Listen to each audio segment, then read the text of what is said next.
We continue to follow the tragic story of 3 lives lost on Florida's Turnpike, and now that crash is at the center of a national immigration firestorm. Yeah, it turns out that driver is an undocumented immigrant currently in a California jail, but he's now signed the papers to return here to Florida to face charges. But tonight, questions are swirling. How did he get licensed? How did he leave the state so easily? And what happens next? Yeah, CBS 12's Katie Benty is joining us live tonight with possible answers. Katie?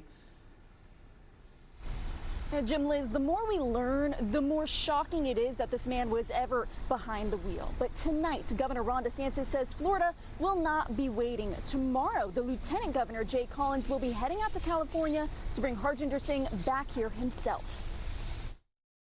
Governor Ron DeSantis is weighing in on last week's deadly turnpike crash, calling the driver's demeanor cold. It was almost like, he's walking down the sidewalk, maybe stubbed his toe, just kind of like, it was like it didn't register to him, what had happened. DeSantis says the crash was preventable and blames Congress for failing to close what he calls sanctuary state loopholes. Troopers say 28-year-old Harjinder Singh tried to make an illegal U-turn on the turnpike near Fort Pierce, blocking all northbound lanes. A minivan slammed into his trailer, killing 3 people from Miami-Dade and Broward counties. This week, Singh stood before a California judge dressed in orange, speaking through an interpreter. You're here on a fugitive warrant for 3 counts of vehicular homicide.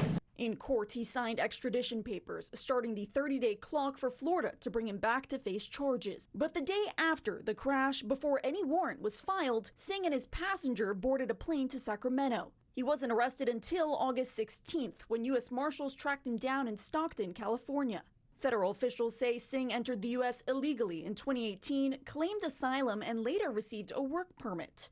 With that, he obtained a limited-term California commercial license in 2021 and a full Washington license in 2023. Federal investigators say they have tested his English and road sign skills. He failed badly, just 2 out of 12 verbal questions right and 1 of 4 signs. Multiple federal transportation agencies are now investigating how he was licensed.